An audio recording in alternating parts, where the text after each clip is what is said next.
Welcome to my recap of the current Halloween continuity, including John Carpenter's original, followed by David Gordon Green's direct sequels, Halloween and Halloween Kills. To revisit particular sequences, use the chapter markers in the description.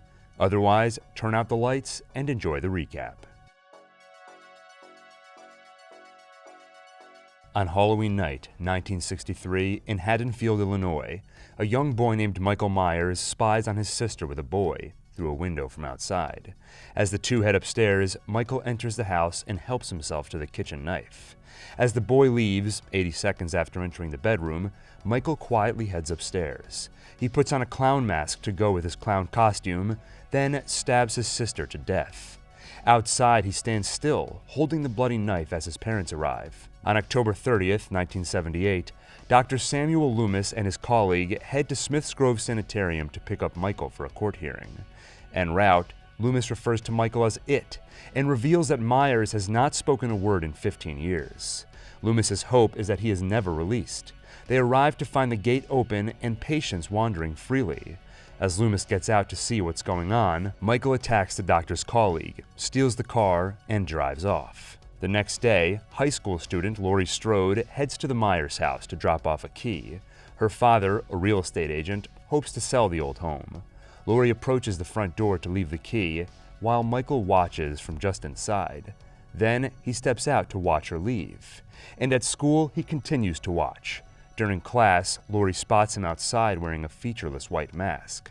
On his way into Haddonfield, Dr. Loomis finds Michael's abandoned outfit from Smith's Grove, and the truck of the man whose clothes he likely stole, a man whose corpse lies unseen in the grass nearby. After school, Laurie walks home with her friends Linda and Annie. On the way, a car drives by, and Laurie sees the same shape from earlier watching her from it. Then they make plans for that night. Annie is babysitting Lindsay Wallace, but after her parents leave, Linda will come with her boyfriend so the two can have some fun without parental supervision. Meanwhile, Laurie will be her usual well-behaved self and babysit Tommy Doyle. Later in the walk, Laurie sees the strange man again watching from behind some bushes. She points it out, but by the time Annie runs to check it out, the man is gone. As she arrives home, Laurie notices trick-or-treaters emerging. Halloween night draws near.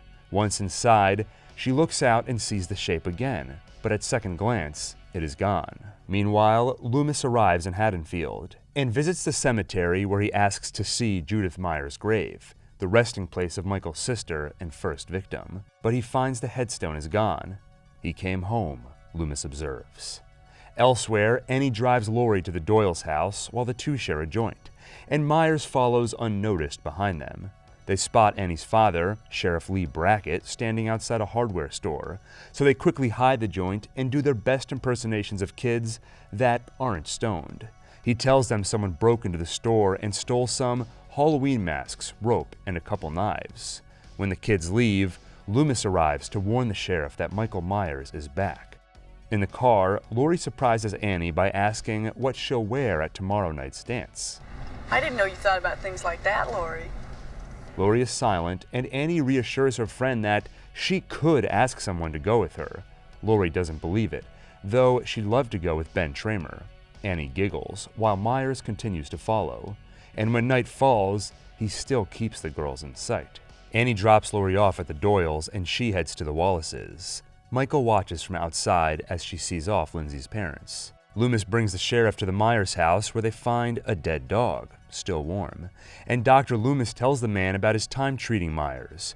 He spent 8 years trying to treat the boy and 7 trying to keep him locked up. Because, Loomis says, I realized that what was living behind that boy's eyes was purely and simply evil. Loomis believes Myers will return to the house, so he decides to stay and wait while the sheriff patrols. At the Doyles, Laurie gets a call from Annie, who is interrupted by the Wallace's family dog barking, as though it can sense the presence of evil outside. Then she gives some big news. Annie spoke to Ben on Laurie's behalf and arranged for them to go to homecoming together.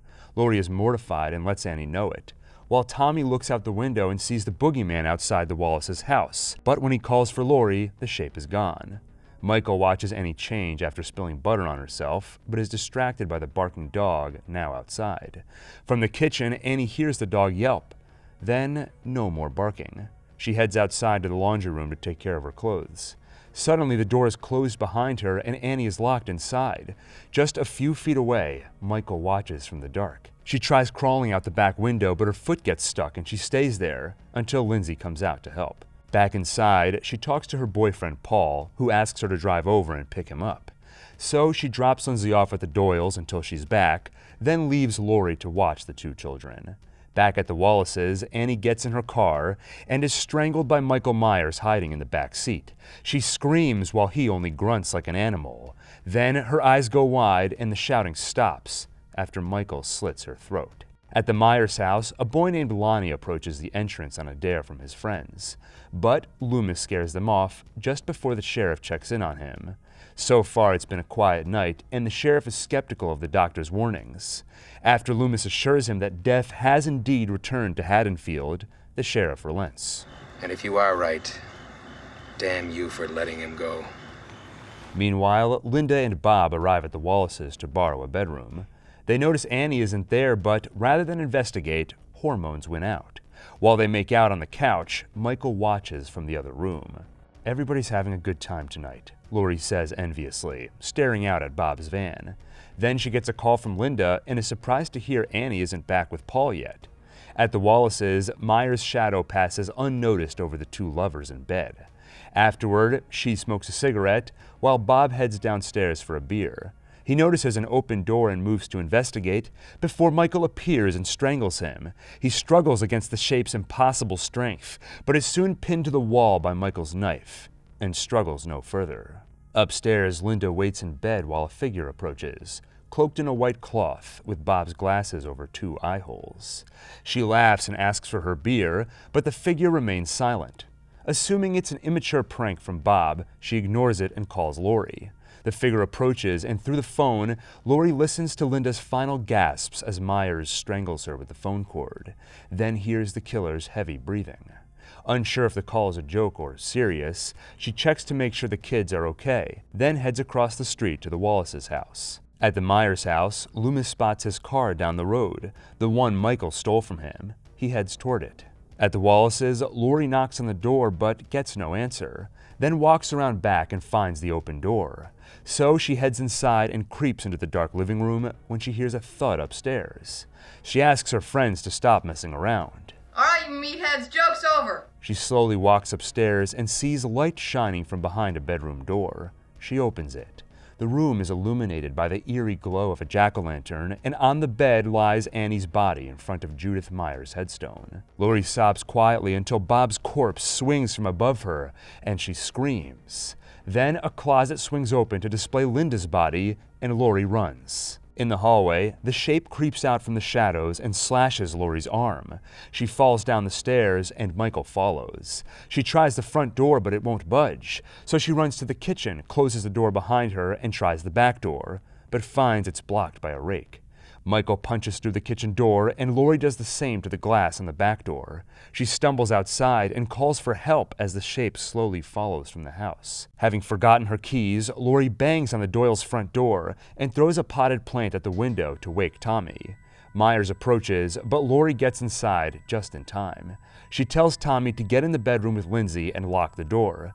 Then she turns off the lights and tries the phone, but the line is dead. A breeze through the open window reminds her that she is still vulnerable. She cries softly and grabs a knitting needle from her tote bag as Myers appears from behind the couch. He stabs at her and misses, but her needle doesn't as she jabs it into his neck.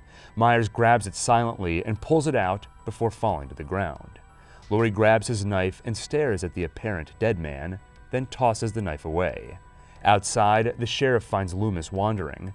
The doctor tells him that he saw the car and Michael is nearby. He sends the sheriff away to watch the back of the houses while Loomis watches the front. Laurie heads upstairs to grab the kids, but Myers is suddenly behind them. She pushes the kids into the bathroom and shouts for them to lock the door while she runs to the bedroom. Laurie hides in the closet and ties it shut. Seconds later, Myers' shadow appears and the door shakes as he tries to enter. Laurie cowers in the corner until Michael breaks through and she has an idea.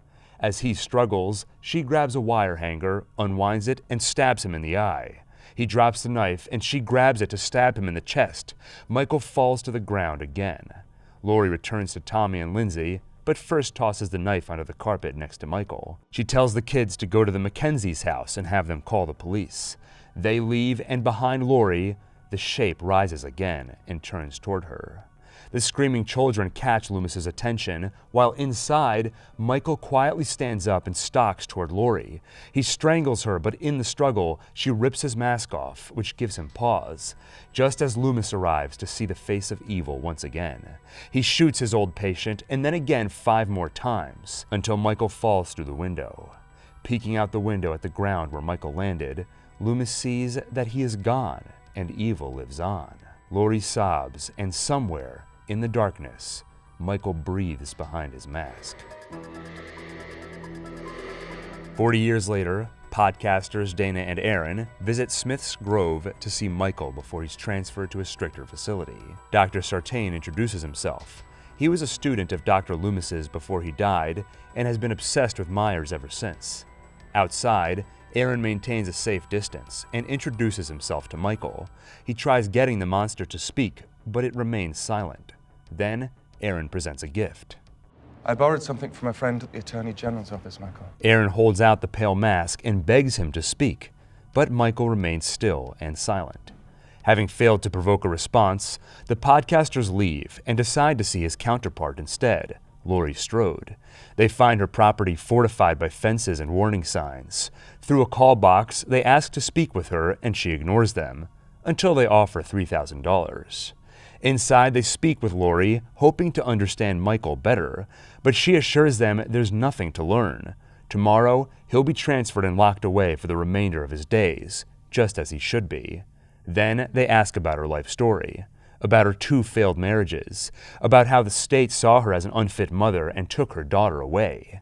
They ask if she'll try talking to Michael. She asks for them to leave and for her payment. Meanwhile, Laurie's daughter Karen raises her own daughter, Allison. The young girl complains to her friends how her mother is trying to keep her from seeing Laurie, her grandmother. They ask if Laurie ever talks about Halloween night 1978, and Allison says that's all she talks about. Her grandmother is traumatized. At school, she makes out with her boyfriend Cameron until they're interrupted by their mutual friend Oscar, who mock kisses them both. Later, Laurie approaches Allison at school and offers the money she earned from her brief podcasting stint. Before Laurie takes off, Allison asks her why she can't move on from the boogeyman. All this hiding, all this preparation, it was for nothing. I mean, it took priority over your family. It cost you your family. Laurie responds that if her daughter hates her, but is prepared for the horrors of this world, she can live with that. Back home, Laurie expertly fires a rifle at targets in her backyard and prepares for the battle she knows will one day come. Later, Michael and a group of other patients are loaded onto a bus for their transfer, while Laurie watches from her car with a revolver and a drink. Dr. Sartain gets on the bus to ensure his patient is successfully transferred. The bus leaves and Laurie's trauma explodes in a primal scream. At dinner, Allison's parents meet Cameron, and Laurie joins them. As she helps herself to a drink, Karen stops her. I thought you quit drinking. Mom, what are you doing? Laurie apologizes and sits down, then sobs, disturbed by seeing Michael again. Then she takes off. Karen says "I told you so" as her daughter runs to comfort Laurie. After she departs, Karen tells Allison about her childhood.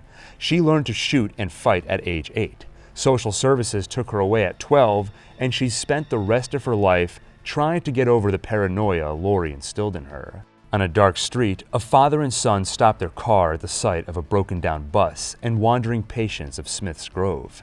The boy calls 911 while his father gets out to make sure everyone's okay. At the operator's request, the boy follows, and armed with a rifle from his father-son hunting trip, finds a nearly dead man who tells him to run. He ignores the warning and gets on the bus. "Don't shoot!" Dr. Sartain yells, and startled, the boy fires into the doctor's chest, then runs back to the car. But as he starts the engine, Michael breaks his neck. Later, Officer Frank Hawkins arrives at the scene and finds Dr. Sartain bleeding. The next day, Halloween, Aaron and Dana pay a visit to Judith Myers' grave, while Michael watches from a distance. Then he follows them to a gas station, and while Aaron fills the tank, Michael follows Dana into the bathroom. In the store, Aaron finds both of the attendants dead. While in the bathroom, Michael drops bloody teeth from one of the dead men into Dana's stall and begins shaking the door. At her shouts, Aaron enters and smashes Michael's face with a crowbar before Michael smashes his face into the wall repeatedly, then uses it to break open the stall door. He crushes Dana's throat and leaves the dead podcasters to retrieve his mask from their trunk. At home, Laurie hears the news report of the escaped patients. She quickly barricades her house, turns on the police radio, and activates a switch to move her kitchen island, revealing a hidden entrance to the basement. Then, she startles her daughter and son-in-law at their home, admonishing them for how easy it was for her to get in. They have no security. She tells them the bus crashed and how Michael Myers escaped. They have to get Allison and go now. Laurie has a plan. But they kick her out and refuse the gun she offers. At the gas station, now a crime scene, Hawkins spots Laurie watching. He tells Sheriff Barker that he was there that night in 1978 and adds, "We have one order of business. That's to hunt this thing down. There's a reason we're supposed to be afraid of this thing." Around town, children trick or treat, and the Shape walks among them unnoticed. He stops at a shed to grab a hammer, which he uses to murder a woman in her kitchen, then grabs a knife. A baby's cry draws his attention. He walks to it for a moment, then continues outside where he spots a man and a woman, dressed as a doctor and nurse. Then, through a window, he sees a woman on the phone, and moments later he is in her home, plunging a knife through the back of her throat. At the Halloween dance, Allison gets a call from her friend Vicky, who is babysitting a boy named Julian. She invites her to come over, and Allison promises to soon. Meanwhile, Allison ignores a call from her grandmother. Vicky puts Julian to bed, while at the dance, Allison spots Cameron kissing another girl, and she finds out he's gotten drunk with Oscar. As they fight, Cameron gets frustrated at her ringing phone and tosses it in a bowl of nacho cheese. Meanwhile, Vicky washes a knife at her kitchen sink and throws out some trash, only to be startled by her boyfriend Dave's arrival. Later, their makeout session is interrupted when she hears a noise. Julian jumps out and claims he heard breathing and saw the boogeyman outside his door. But Vicky doesn't find anyone there. As she puts the kid to bed, he asks if she can close the closet door, but when she tries, something blocks it. Michael steps out and slashes her with a knife. Vicky slips on the hardwood floor and screams as Michael grabs her leg. Julian runs out of the house, past Dave and away from his dying babysitter. Dave grabs a knife and prepares to face the monster. Listening to the police radio, Laurie overhears the report of a domestic disturbance and heads to the house where Vicky was babysitting. Officer Hawkins gets there first and finds the girl's body. From outside, Laurie sees Hawkins through one window and Michael through another. They seem to make eye contact and Laurie fires at him, but only hits a mirror. As Michael heads downstairs, Frank finally spots him. He fires but misses. Outside, however, Laurie shoots and hits her target. At the sound of gunfire, Frank runs out, leaving Dave's body behind, pinned to the wall by a knife through his neck. Frank finds Laurie, but Michael has escaped, despite the gunshot wound. The area is soon a crime scene swarming with cops, and Dr. Sartain joins them. He explains how the bus lost control after Michael overtook the first guard and the driver. And his eyes light up when he sees Laurie Strode, as though meeting a celebrity. He tells her that he's read everything about her and Michael, then adds, "Did you know our friend Hawkins here was the first responding deputy when Michael was apprehended in 1978? He stopped Loomis from killing Michael that night." Hawkins looks regretful. On a street decorated with toilet paper and sparse Halloween decorations, Oscar reassures Allison that things will be okay between her and Cameron. Leaving the scene, Sartain wonders what drives Michael, saying to Hawkins, "I want to know what he's feeling. I want to know what pleasure he gets out of killing." Hawkins just wants to find him, and this time he won't stand in the way of justice. Laurie heads to her daughter's house with a few police officers and demands to know where Allison is, but Karen is unsure. Allison isn't answering her phone. Meanwhile, Oscar's comforting her quickly turns into a failed seduction that ends with Allison storming off. He yells an apology, then, left alone, finds the Shape staring at him. Motion lights from the nearby house turn off, only turning on again when Michael attacks. Hearing his shouts, Allison runs back and finds her dead friend impaled through the chin on a sharp fence. Then Michael appears behind him and Allison runs. She gets to a house where the family watches her until Officer Hawkins arrives. At Laurie's house, she takes Karen and her husband Ray to the basement to reveal a stash of guns, then ensures all three of them are armed. As Hawkins drives Sartain and Allison across town, they spot Michael. Hawkins floors it and slams the car into him. He gets out and the doctor follows to take Michael's pulse.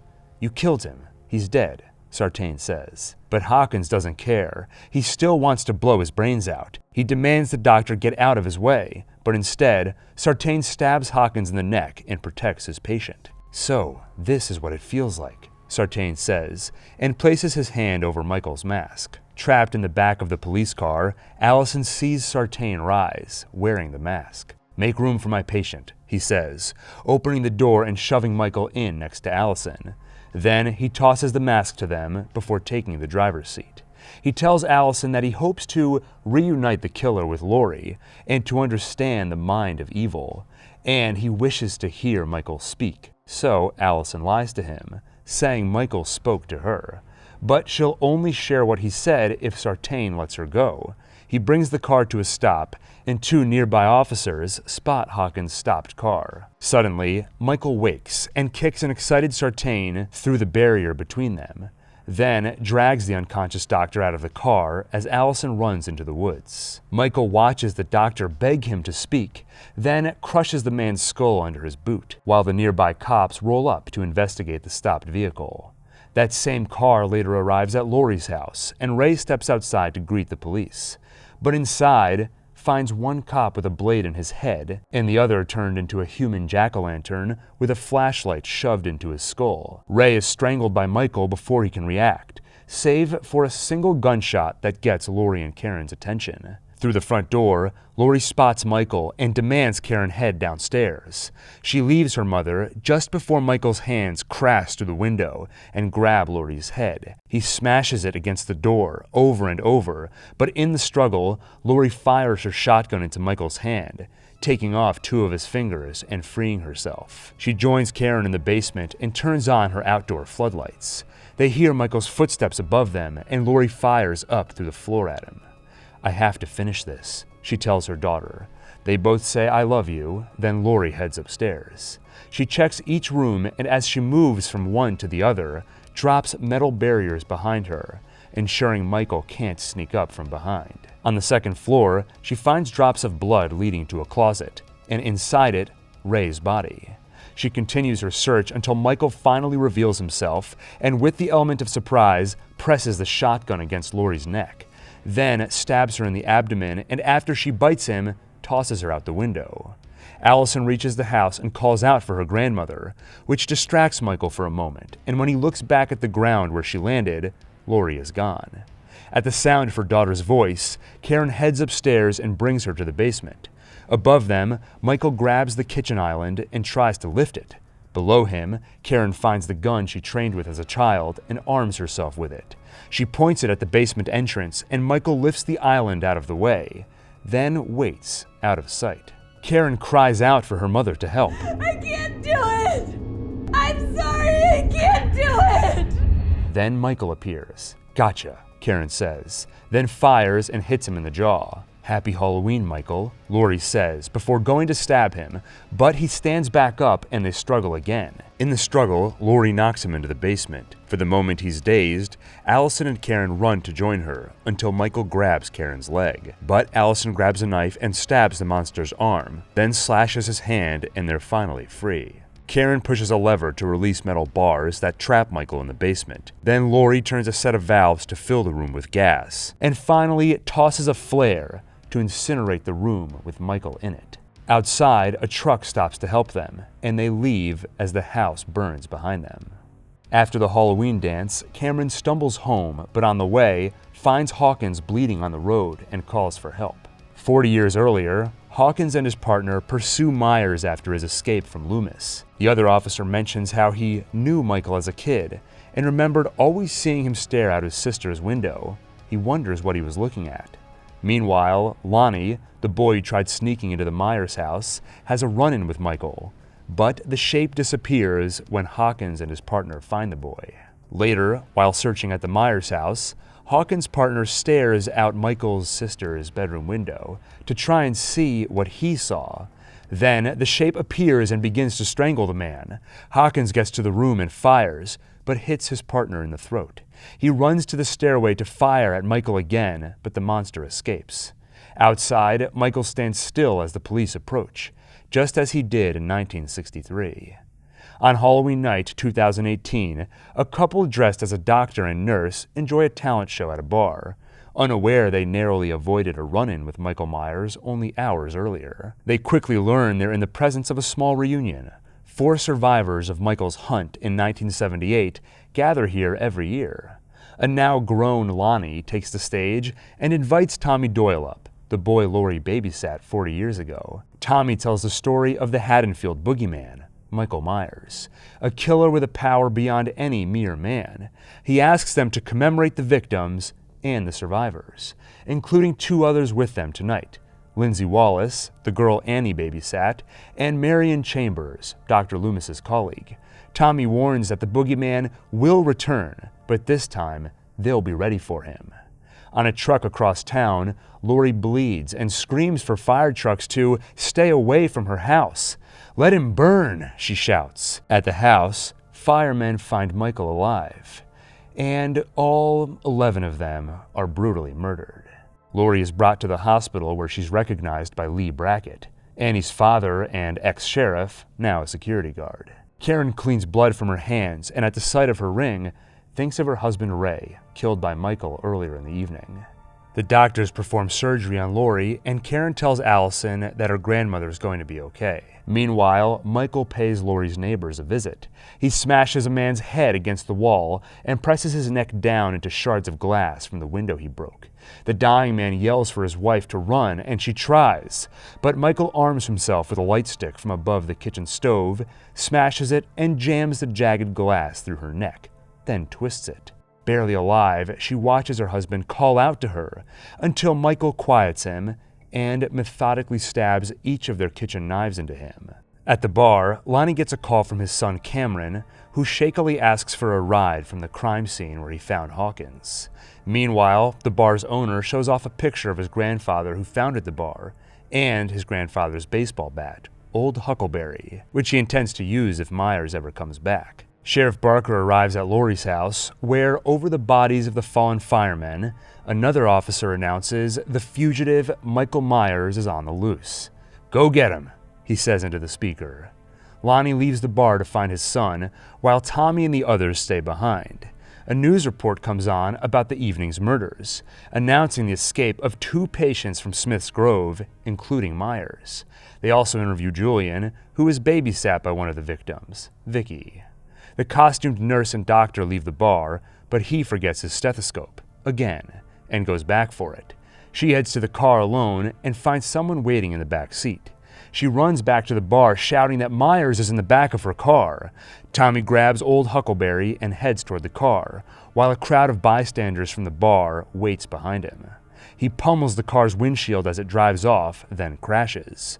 At the crash site, they find its driver has escaped. The mob vows to find him, unaware the man they chase is not Michael, but is the other escaped patient. Elsewhere, Big John and Little John are the victims of a prank, so they inform the children that they're messing around at the house, which once belonged to the Myers, and points out the window to Judith's bedroom where he stabbed his sister. The kids run, scared. At the hospital, Hawkins is brought in alive, though in critical condition. The sheriff and another officer question Allison and her mother about what happened that night. They ask how Michael knew where to find Laurie, and Allison explains he didn't. The doctor brought him there.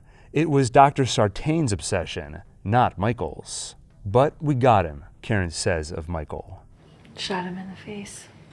Burned him alive so he can't hurt anyone ever again. Then the sheriff solemnly tells her Myers is still alive. Shocked, Allison storms out of the room, only to find an apologetic Cameron waiting for her. He says he just wants to help however he can.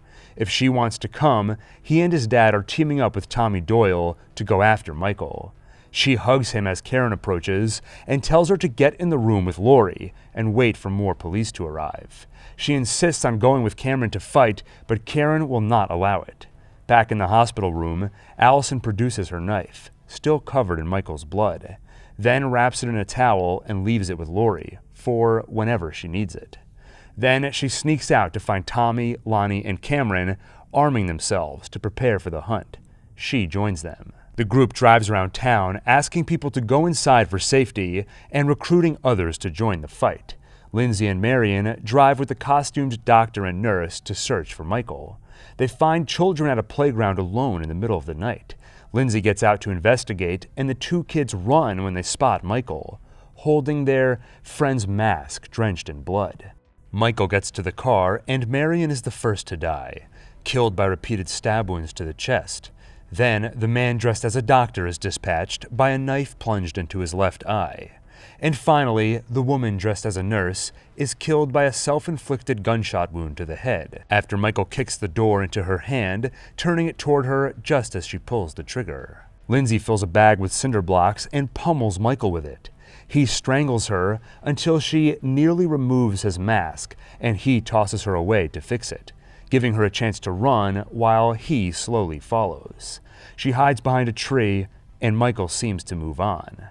At the hospital, Laurie finally wakes up and Karen finds her daughter gone, though she's left a note. Evil can't win. I love you. I love Dad. I love Grandmother.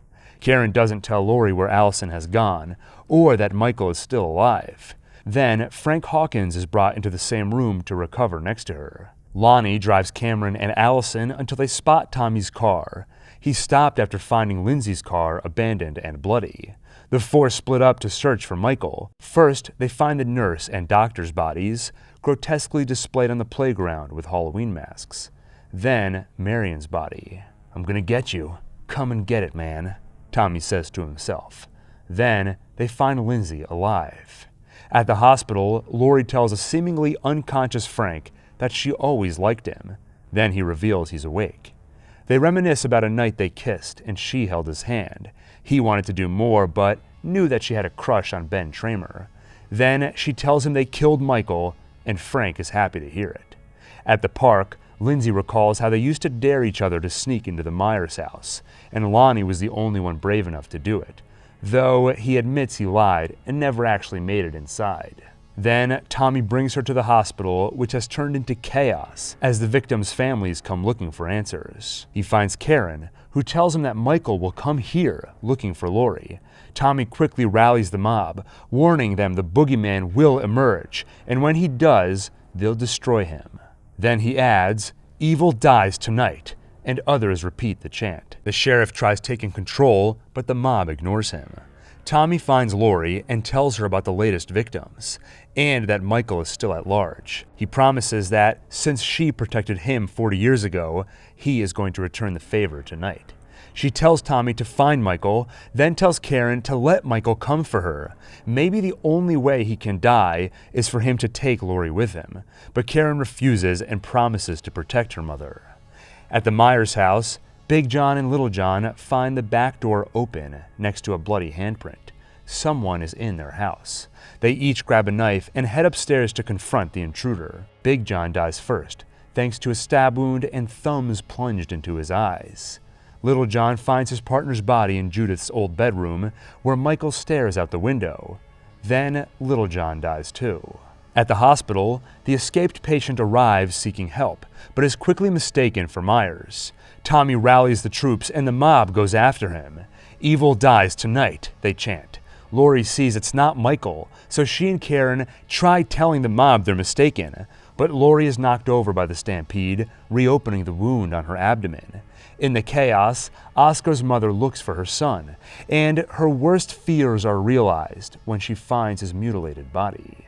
Karen brings Laurie back to her room, then gets to the patient to try and help him, while the mob continues ignoring the warnings that they have the wrong guy. Then Frank confesses to Laurie that, in 1978, when they caught Michael, Loomis tried to execute him, but Frank stopped him. All I could think was that inside that monster there was somebody's baby boy. But now I know.